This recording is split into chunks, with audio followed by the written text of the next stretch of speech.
Margaret O'Sullivan had always believed she was poor. At 92 years old, she had spent her entire life counting pennies, clipping coupons, and making do with what little she had. Her small apartment in the Sunset District of San Francisco bore witness to decades of careful budgeting, second-hand furniture covered with hand-sewn slipcovers, a refrigerator from the 1980s that hummed louder than it should, and windows dressed with curtains she'd made from fabric remnants 30 years ago. On a foggy Tuesday morning in March, Margaret shuffled to her mailbox, as she did every day, at precisely 10:30 a.m. Her arthritis made the simple task more challenging than it used to be, but routine was important. It gave structure to days that sometimes felt endless since her husband Patrick had passed away 15 years earlier. The mail was typically disappointing. Advertisements for products she couldn't afford, bills that made her stomach clench with worry, and the occasional letter from her nephew in Boston who felt obligated to check on her twice a year. But today, nestled between a grocery store circular and her electric bill, was an envelope that made her pause. It was thick, cream-colored paper with the embossed logo of First National Trust, a bank she recognized but had never done business with. Her name was written in elegant script across the front: Mrs. Margaret Rose O'Sullivan. No one had called her by her full name in years. Back in her kitchen, Margaret set the letter on her worn Formica table and stared at it while her tea steeped. Her hands, spotted with age and trembling slightly from a lifetime of hard work, hesitated before opening it. In her experience, unexpected letters from banks rarely brought good news. She carefully opened the envelope with a butter knife, the same one she'd been using for 40 years, and unfolded the letter. The letterhead was impressive, gold embossing, thick paper stock that felt expensive between her fingers, but it was the content that made her world tilt on its axis. "Dear Mrs. O'Sullivan," the letter began, "we are writing to inform you of a significant development regarding the estate of your late father-in-law, Thomas Michael O'Sullivan. As the sole surviving heir, you are entitled to claim assets that have been held in trust for the past 53 years. Margaret's tea grew cold as she read the words again, then a third time. Thomas O'Sullivan had been Patrick's father, a man she'd met only once, briefly, at her wedding in 1952. He had seemed gruff and disapproving, and she'd always assumed he didn't think much of his son's choice in wives. Patrick rarely spoke of him, mentioning only that his father had been a difficult man who'd made his fortune in shipping and real estate during the post-war boom. The letter continued. Mr. O'Sullivan's will stipulated that these assets should only be released to his son's widow upon her reaching the age of 90 or 50 years after the establishment of the trust, whichever came later. As you recently celebrated your 92nd birthday and 53 years have passed since the trust's creation, you are now eligible to claim your inheritance." Margaret's hands began to shake more violently. Inheritance? From a man who had barely acknowledged her existence? She read on, her eyes widening with each word. "The current value of the trust, including accumulated interest and investment returns, totals $3,247,891.67. Additionally, there are several properties and personal effects that were part of the original estate." The letter slipped from Margaret's hands and fluttered to the floor. $3 million. The number seemed impossible, surreal. She had spent her entire adult life worrying about money, how to pay the rent, whether she could afford her medications, if she'd have enough saved for a decent burial. And all this time, there had been millions of dollars sitting in a bank account with her name on it. She picked up the letter with trembling fingers and continued reading. There were instructions about contacting the bank, documents she would need to provide, and a phone number for the trust officer handling her case, a Miss Jennifer Chen. For the next hour, Margaret sat in her kitchen, alternating between reading the letter and staring out her window at the fog rolling in from the Pacific. The view had been her constant companion for 30 years, ever since she and Patrick had moved into this apartment. It was all they could afford on his pension from the Transit Authority, but it had been enough. They had been happy here, even without money. But now everything was different. Or was it? Margaret had lived through enough disappointments to be cautious about good news that seemed too good to be true. What if this was some elaborate scam? She'd heard stories about criminals targeting elderly people with fake inheritance letters and official-looking documents. She decided to call her nephew Michael in Boston. He was a lawyer, and while they weren't particularly close, he was the only family she had left who might be able to help her make sense of this. "Aunt Margaret?" Michael's voice was surprised when he answered. They usually only spoke at Christmas and on her birthday. "Michael, dear, I hope I'm not bothering you," she began, her voice more uncertain than she'd intended. "Of course not. Is everything all right? You sound upset." Margaret found herself unable to form the words. How do you tell someone that you might have inherited millions of dollars? It sounded ridiculous even in her own mind. "I received a letter today," she finally managed, "from a bank. They're saying something about an inheritance from your grandfather, Thomas." There was a long pause on the other end of the line. "Grandfather Thomas? Dad's grandfather? Aunt Margaret, he died when I was a kid. Are you sure you're feeling all right?" "I'm not losing my mind, Michael," said Margaret with more firmness than she felt. "The letter is right here in front of me. It's from First National Trust, and they're saying I'm entitled to money from his estate." That's impossible. If there had been family money, Dad would have known about it. We would all have known about it." Margaret read him the letter word for word, including the specific dollar amounts and the trust officer's contact information. The silence that followed was longer this time. "Jesus Christ," Michael finally whispered. "Aunt Margaret, if this is real, do you think it could be? Or is this one of those scams I'm always hearing about?" "I don't know, but we're going to find out. Don't do anything until I get there. I'm catching the next flight to San Francisco." After she hung up, Margaret felt both relieved and more anxious than before. Michael's shock had seemed genuine, which made her feel less crazy, but it also confirmed that this was completely unexpected. If there really was family money, why had Patrick never known about it? Why had his father kept it secret? That evening, Margaret called the number on the letter. A professional-sounding woman answered on the second ring. "Jennifer Chen speaking? How may I help you?" "Ms. Chen, this is Margaret O'Sullivan. I received a letter today about a trust." "Mrs. O'Sullivan, I'm so glad you called. I've been hoping to hear from you. I know this must come as quite a surprise." "That's putting it mildly, dear. I have to ask, is this real? Because it seems impossible." Jennifer's laugh was warm and understanding. "I completely understand your skepticism. In my 15 years handling estate matters, I've rarely seen a case quite like this. Your father-in-law was very specific about his wishes and, frankly, quite secretive about the whole arrangement." She went on to explain that Thomas O'Sullivan had indeed been wealthy, much wealthier than his family had ever known. He had made shrewd investments in post-war California real estate and had been one of the early investors in several companies that became household names. But he had also been paranoid about his children's motivations and had structured his will in a way that kept the bulk of his fortune hidden until very specific conditions were met. He believed that money corrupted people, especially young people. His will contained very detailed instructions about when and how his wealth should be distributed. In your case, he specified that his son's widow should only receive her inheritance if she demonstrated the ability to live modestly and independently until an advanced age. So he was testing me. For 50 years.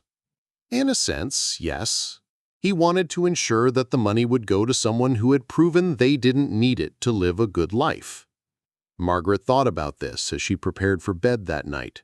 Had she passed some kind of test without knowing it? She had certainly lived modestly, but not by choice. She and Patrick had scraped by on his pension and her small Social Security check. They had shopped at thrift stores and grown vegetables in their tiny balcony garden because they had to, not because they were making some noble statement about the virtues of simple living. Michael arrived the next afternoon, looking harried and disbelieving. He was a successful lawyer in his 50s, well-dressed and confident. But sitting in Margaret's tiny kitchen, he seemed as overwhelmed as she felt. "I've been thinking about this all night," he said, accepting a cup of coffee in one of her mismatched mugs. "I remember Grandfather Thomas, but barely. He was this stern old man who came to family gatherings but never seemed to enjoy them. Dad always said he was tight with money, that he disapproved of how Dad chose to live his life." "Your father was a good man," Margaret said firmly. "He worked hard every day of his life." "I know, and apparently so did Grandfather Thomas, just in a different way. I did some research on the plane. Thomas O'Sullivan was mentioned in several newspaper articles from the 1950s and 60s. He was involved in major real estate developments in San Francisco and Los Angeles. I found a reference to him in a book about early investors in technology companies. Aunt Margaret, he wasn't just wealthy, he was seriously wealthy." They spent the afternoon going through the documents Jennifer Chen had provided.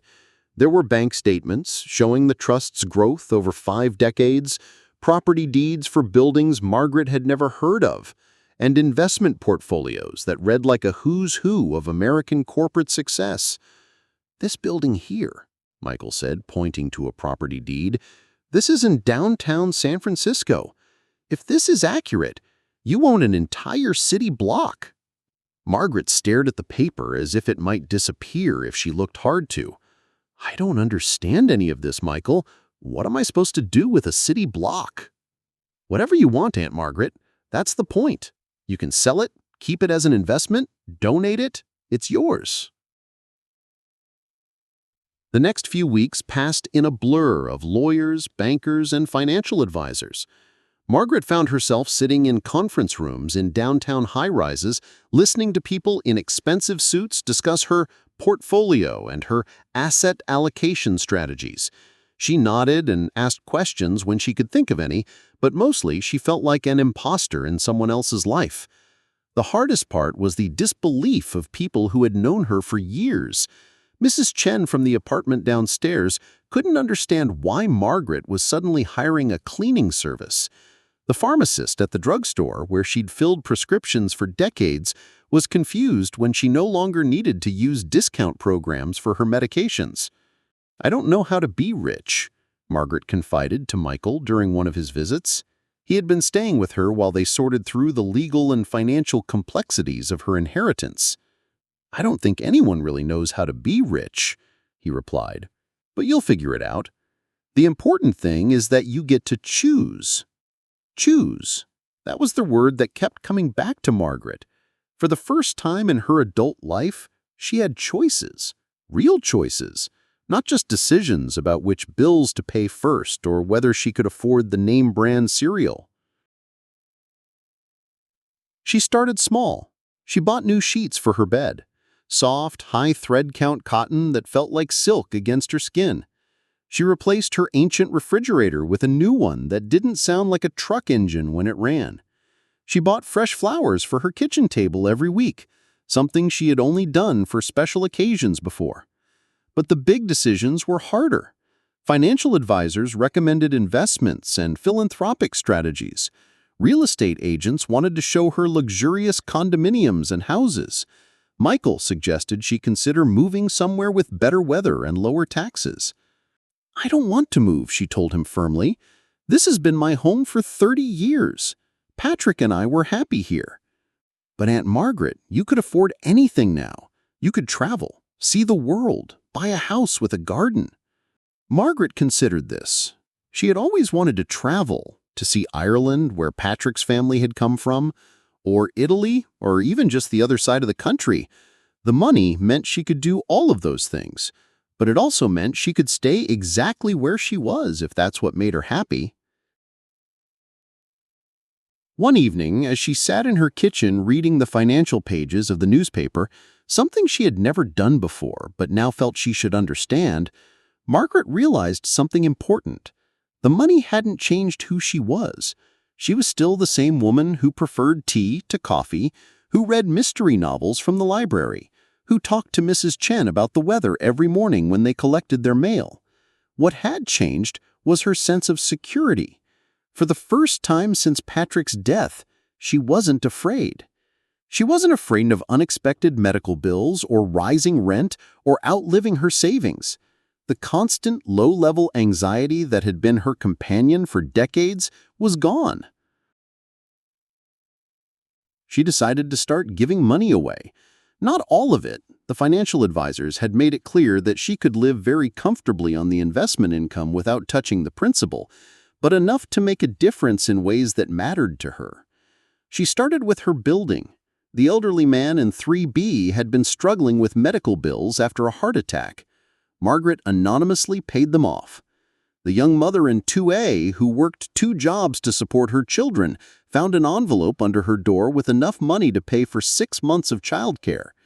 The building's ancient elevator, which had broken down regularly for years, was mysteriously repaired and modernized. Margaret found that giving money away was more complicated than she had expected. She couldn't just hand out cash without creating tax problems and raising questions.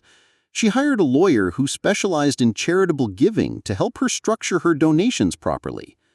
Through the lawyer, she established scholarship funds at the local community college, donated to food banks and homeless shelters, and supported programs for elderly people who were in situations similar to what hers had been. She was careful to remain anonymous in most cases. She had no desire for recognition or publicity.